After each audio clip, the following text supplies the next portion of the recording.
నరేంద్ర మోదీ ప్రభుత్వం తెలంగాణలోని కాజీపేటలో నిర్మిస్తున్న రైల్వే మ్యానుఫ్యాక్చరింగ్ యూనిట్ పనులు ముగింపు దశకు చేరుకున్నాయి.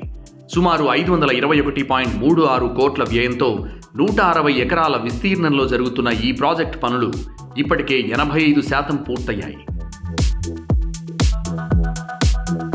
ప్రస్తుతం మెయిన్ షాప్, టెస్ట్ షాప్ మరియు పెయింట్ షాప్లతో పాటు అడ్మినిస్ట్రేషన్ భవనాల నిర్మాణం తుది దశలో ఉంది.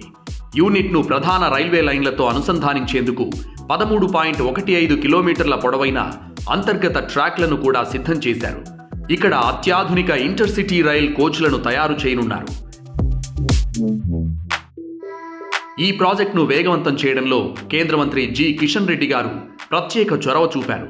ఆయన నిరంతర పర్యవేక్షణ మరియు కృషి వల్ల ఈ పనులు శరవేగంగా జరుగుతున్నాయి. ఈ యూనిట్ అందుబాటులోకి రావడం వల్ల భారత రైల్వేల సామర్థ్యం పెరగడమే కాకుండా స్థానికంగా ఉపాధి అవకాశాలు మెరుగుపడతాయి. చిన్న తరహా పరిశ్రమల అభివృద్ధికి కూడా ఇది తోడ్పడనుంది. త్వరలోనే ఈ పనులు పూర్తి చేసుకుని కాజీపేట కేంద్రంగా రైల్వే మ్యానుఫ్యాక్చరింగ్ రంగంలో తెలంగాణ కీలక పాత్ర పోషించబోతోంది.